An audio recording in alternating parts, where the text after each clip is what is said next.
Hey, how's it going, guys? Domino Paris 21 here, and here to bring you guys another episode of Meta Talk. Actually, for this episode, we have Revengers for you guys, coming straight out of set 12. So, of course, being that this is Revengers and all, I actually have my good buddy David representing Am Vanguard as a special guest for this episode. Say what's up. Yeah. There it is. So we're just here hanging out, you know, at some friend's place and everything. So yeah, so you're gonna hear a little background noise, but ignore all that. We're just hanging out here. So yeah. You also gonna get random people talking here too. Yeah, you have Kuroh here, just hanging out and stuff. But yeah, so Revengers. Revengers, of course, is one of the most, if not the most anticipated deck to be released in English. So OP. After some time.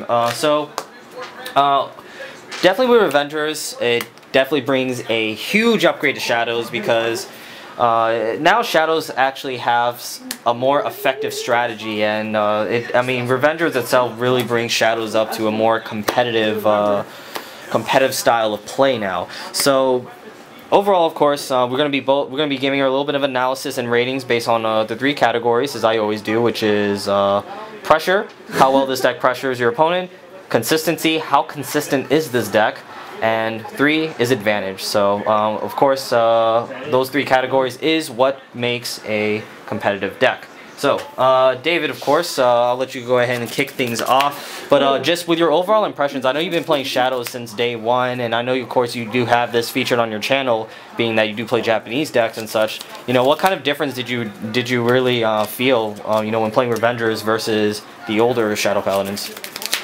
Well, overall, they have a better boss card. Yeah, now they do. That's an upgrade. That's an upgrade. That's the best part about it. But like the other part is the break ride that came out with it, yeah. Which I mean, it gives the option of plus. It's called a hard plussing because you're plussing an extra card. Okay. So I mean, the hard plus really makes the game.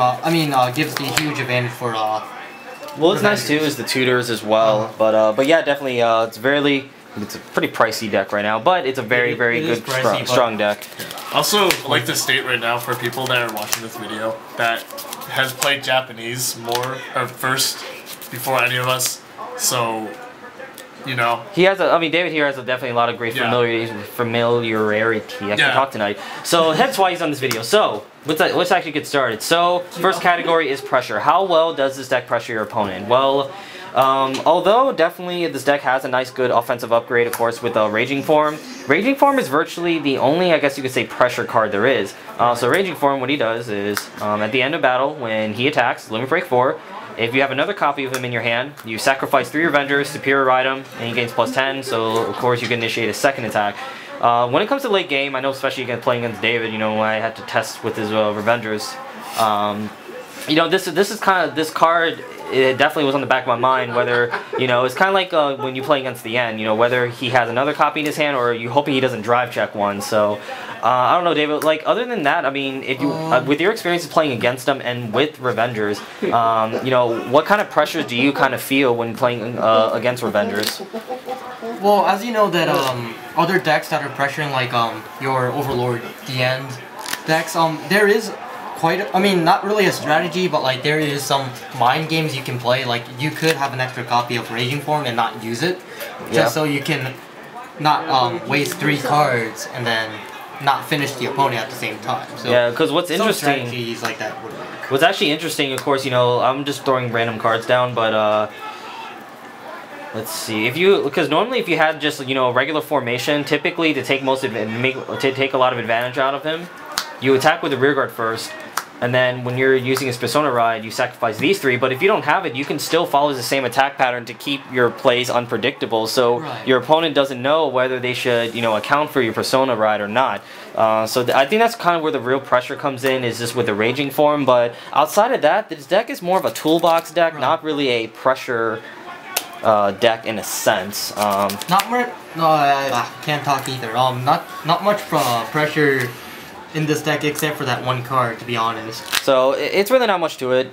So when it comes to pressure, I'm gonna give this deck a 3.5 out of 5. I think that's fair. That's for me. That actually is really fair. 3.5 out of 5. Another thing a lot of people don't realize is, well, it's actually something that people like when they buy the Trilex, they're like, oh, I just need I want it just for everything because the ride, or for the break ride and for Flash of Dark. It's like, yeah, okay.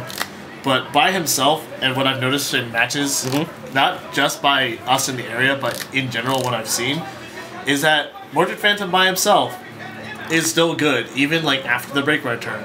So the pressure for it, I would have given it a 4. For me, if I were to rate it, it would be a 4.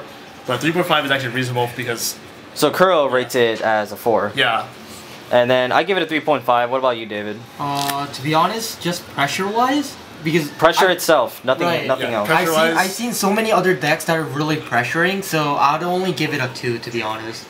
Okay. I mean, because another thing too, I forgot to mention, you know, Mordred Phantom does bring out units with the +5, so you can create a little bit more power columns, but the real pressure is centered more around raging form. But like I said, it's only around pressure, it's only 2. Yeah, this deck is not really centered around that. Now, next of course is the category of advantage. You know, how well does this deck actually produce advantage for itself? So,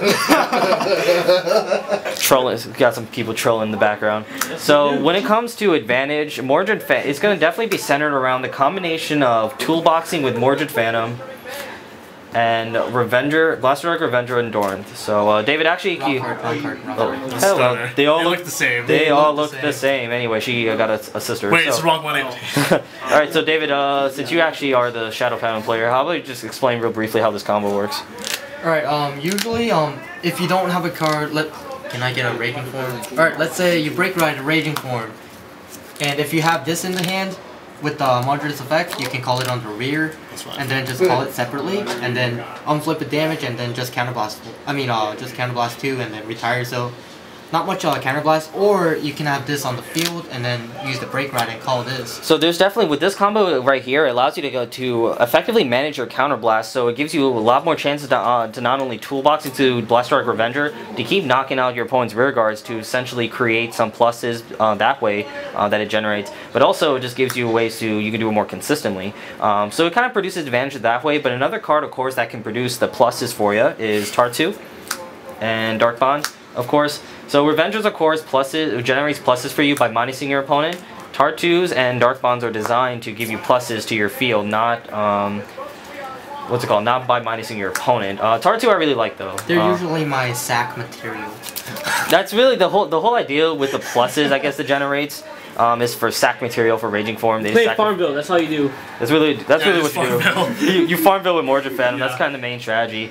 Farmville. Yeah, Dark Bonds, it's not too bad, just get that extra card, so that way you're not taking up too many direct resources for the Raging Form. And I definitely like Tartu, you know, because it gives you options so that either you want to use Revenger or Tartu, depending on how you choose to generate your pluses. So I know you didn't used to not like Tartu, but David, you starting to like Tartu more?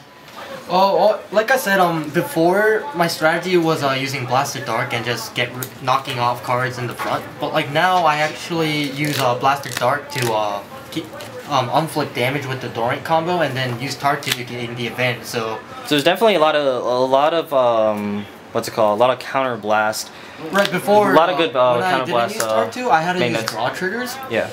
Without using the Tartu, now I can actually use different kind of triggers in the deck, so which is really helpful of changing the playstyle of the deck a little bit, not too much, but like just a little tiny bit. Yeah. So overall, when it comes to advantage, I mean the deck has some nice toolboxing options with Mordred Phantom. The fact he gives units +5, because technically when you break ride, you are technically taking a -1, but the fact is that the unit comes out with a +5 kind of helps a little bit in regaining the temporary -1 in a sense.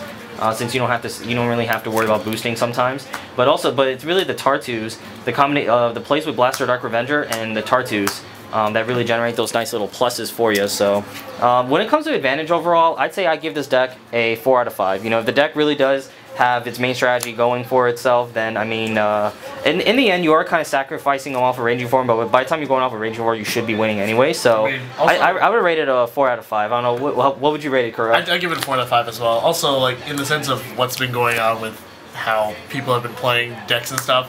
I mean, with Raging Form, you're going to be limiting them to what they can lock or get rid of. Yeah, so you're kind of like not leaving yourself open for Link Joker as well. So and, I mean, like the other factor is that you're plussing off of your own sacrifice. So pretty much, sacrifice is the thing. Well, more like you're breaking even. Yeah, you're breaking even with it. Yeah, I mean, like in the end, I mean, like I said, when you're like going off a raging form, you're kind of like making a push for games. So yeah, all those you gotta pluses, make sure it's all those pluses you generate essentially is for the raging form. And David, lastly, David, what's your rating on advantage? Just for advantage wise, I can go 4.5. I mean, just because like I did play it a long time, and then I do feel like compared to other decks, it does create more advantage than other decks. You feel like you're not really short on resources, maybe as compared to other decks. So right. I mean, of course you are sacking the cards, but like you don't do it too often. Anyways, it's like this raging form combo. It's only like 1 per game. Anyways, so I mean, if you do it more than once, you can't win the game. I don't know what are you doing. Like, I'm just saying, good like, or wrong. Yeah. Usually, like, it doesn't happen too often, so I can say that the advantage usually stays anyway, so... Yeah, I mean, just the main engine, their main strategy, it's really nice of what it generates. The main purpose is to create advantage, and then later on, just use the advantage as sacrifices to push in for the last turn. Yep, so, and then last but not least, which I think is the most important category, which really makes or breaks a deck, is consistency. How consistent is this deck? Well, it's simple. We're just all laughing. Yeah, I mean, it's pretty simple. I mean, Shadows has always been they've very been iconic for its consistency. Even like looking at its its first gen, I guess Phantom Blaster deck and such. While the deck wasn't very powerful, it was very consistent. Yes. It was very consistent. Get to a cross ride, easy to generate the cards you need. That's why in best of 1 format, it's pretty nice. Yeah, it's a safe deck. Now Revengers just kind of takes that up to, of course, the next level. Of course, Mordred Phantom is the main card you do, which we call farming Mordred Phantom or playing Farmville. Just the fact that he gives such easy tutors. For really not much. I mean, just you can break right over himself just to take advantage of his tutoring ability to set up the field you need, which of course is the Blaster, Dark, Revenger, and Dornth combo. And you have Tartu, which if you can open up early, can set those up too. So you have a lot easy ways to set up your field for the main strategy you're looking for. And it's very simple, effective. And just like I mentioned with Eradicator, is another good competitive deck. As long as you open a grade 1, 2, and 3, I feel like you don't really have to worry about, opening specific cards. Right. So, I don't know, David, like, you've been playing this for a year, so, like, overall, like... Yeah, I think it is about a year. Yeah, it's been a while, actually. We've been playing this game for a while. But yeah, so, like, what are your thoughts, particularly on how consistent has this deck been for you, playing this deck for a year? Well, consistent-wise, like, I haven't missed grade, like, a lot. Like, not... Maybe, like...